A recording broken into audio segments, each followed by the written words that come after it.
మనకి గమ్యం చేరలేము. కాబట్టి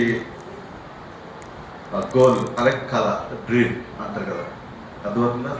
ఒక మాట చెప్తాను, ఈ రోజున ఎవరి కళ వాళ్ళే కనాలి, ఎవరి కళ వాళ్ళే కంటేనే అది సక్సెస్ అవుతుంది.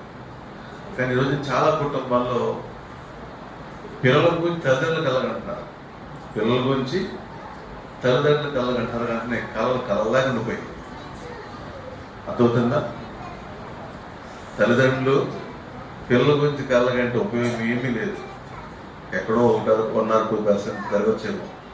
కానీ ఎవరి కళలు వాళ్ళకంటేనే నెరవేరుతాయి. ఎందుకంటే ఆ కళ పట్ల అంకిత భావం ఉంటుంది, ఏకాగ్రత ఉంటుందండి. అందులో ఎగ్జాంపుల్ ఏంటంటే యోసేపు కన్న కళ యోసేపు ద్వారా నెరవేరింది. ఆ కళ ఎవరు కనలేదు.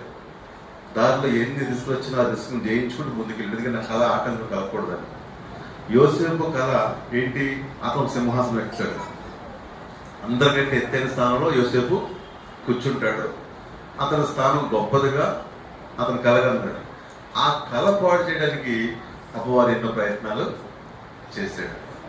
అదే ప్రతి ప్రయత్నం కూడా మరి యోసేపు ఇది నా డ్రీమ్కి ఆటంకం అవుతుంది, దేవుని ఆశీర్వాదానికి అడ్డుగా వస్తుందని జయించుకుంటూ వెళ్ళాడు కనుక సింహాసనం కూర్చున్నాడు.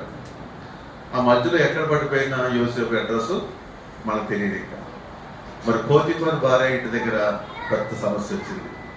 ఈ మాటను బట్టి ఒక చిన్న మాట చెప్తాను. ఈరోజు చాలా మంది ఎవరి బిడ్డల కళ్ళు ఎక్కడ పాడైపోతున్నాయంటే love loss of valuable education, LOVE.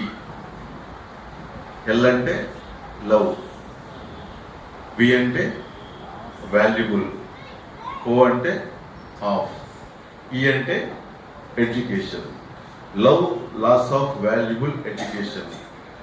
ఈరోజున యవన ప్రాయంలో మీకున్న హార్మోన్స్ ప్రభావం చేత మీరు జ్ఞానం కోల్పోవడం వలన ప్రతి అమ్మాయి కూడా అబ్బాయి ప్రేమలు పొందుకోవాలని, ప్రతి అబ్బాయి కూడా అమ్మాయిల ప్రేమలు పొందుకోవాలని ఈ ప్రేమ అనే పేరు మీద వాళ్ళ గమ్యాన్ని మర్చిపోయి చదువుకి వారి గోల్ మీద దృష్టి పెట్టకుండా ఎంతసేపు కూడా ఆ అబ్బాయి డ్రీమ్స్లో అమ్మాయి వెళ్ళిపోతుంది, ఆ అమ్మాయి డ్రీమ్స్లో అబ్బాయి వెళ్ళిపోతున్నాడు.